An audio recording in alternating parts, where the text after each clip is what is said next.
our first presenter hails from St. Catherine's Academy. All right, and fourth form student, Kenya Hyde. Let's put our hands together again for Mrs. Hyde. Everybody, everybody.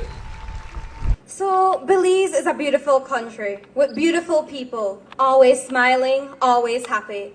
But beneath the surface of those beautiful smiles, sometimes lurk stories that we may never guess. Take the case of Julie. High school is a big deal. It's a new chapter in your life. It's a world for big girls, and you're no longer children anymore. Julie had high hopes and big dreams, but like all teens, she feared fitting in. She wasn't considered the prettiest or the smartest or the most popular, but she was Julie. She was one of a kind. Well, that's what her mother always told her, because she was fearfully and wonderfully made. But high school was proving to be a challenge. Julie was struggling to find her way. Everyone seemed to have friends but her, and she tried everything. She wanted so badly to belong, but no matter how hard she tried, her peers always found a way to criticize her and laugh at her. They said she was too black, she was too ugly, she was too poor, she dressed terribly. Every day at school was like a living hell. But the bullying became so bad that even her safe haven was invaded. Her home was invaded by the disgusting remarks of shallow girls. She felt like the walls were closing in on her. Here was a girl that simply wanted to make friends, but all she had was a long list of bullies. She couldn't escape the torments, and she felt trapped in an icy world. Her Facebook page was filled with hurtful words that pierced her like 1,000 knives. They had words such as, "She's the biggest loser. Look how ugly she is. She can't even afford decent clothes. She's so stupid. She's a big joke. She doesn't even deserve a like from me." The insults tore at Julie's self-esteem and made her feel worthless, to the point that she considered ending it all.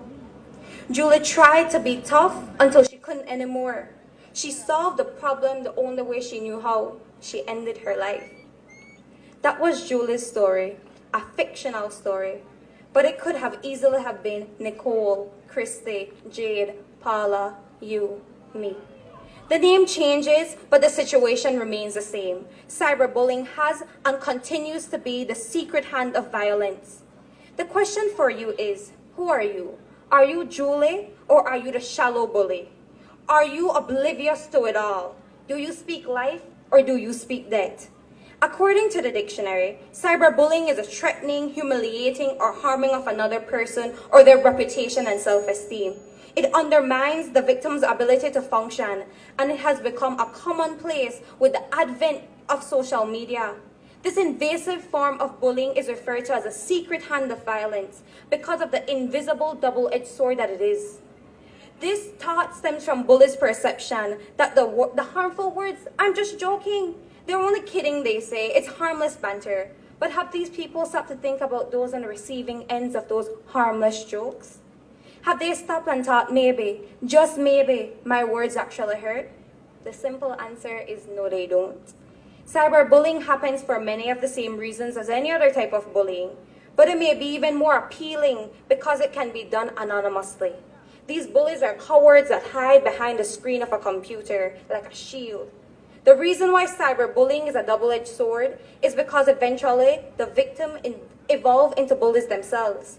They use their hurt and their pain to foster anger, vengeance, and violence. Hence why it's a secret hand of violence. The thoughts that fester with pain and hurt may easily cross that line into hatred and violence. That is why we constantly see playing out on high school campus all over the United States. Tragic mass shootings, and all the leading cause is victims seeking revenge against bullies. Oftentimes, cyberbullying is done because a teen desires to be popular. They have connection to peers with social power, their desire for dominance or control, their isolation from peers, their feelings of depression or anxiety, or the inability to just say no to peer pressure. It is important to know that cyberbullying doesn't have one cause. Socially awkward teens may find themselves turn to bullying as a means to fit in. The same way a victim of bullying may turn into the perpetrator as a means of seeking vengeance and justice. The results makes us less beautiful as a country. The attempted suicides, the suicides, victims hurting others and themselves, victims and bullies being mentally affected by torment and turning to substance abuse, academic and behavioral problems, and the quiet erosion of our Christian morals and values each day. The truth is, it doesn't have to be this way. There are ways that we as a country can stand up against the destruction of bullying. But everyone has to get involved. Bullying isn't a me problem, it's our problem. The goal is not to isolate victims, but to stand with them. We need to acknowledge that bullying doesn't see gender. Both boys and girls are victims. It is up to us as a people to observe our peers, our children, our neighbors, our friends, and our loved ones. We have to be aware of what is happening around us. We have to be aware of what's happening around us. And we need to stand as soldiers against the war of bullying. We need to go back to laying great foundational Christian roots within our children by instilling in them morals and values so that they may see the error of their ways before it's too late.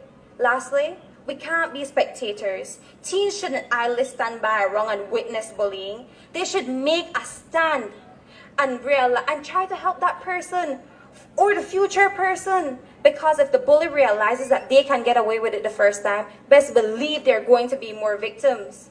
Theodore Roosevelt said it best. Knowing what's right doesn't mean anything unless you do what's right. And it's time for us to do the right thing by standing up for each other and saying no to bullying. Thank you.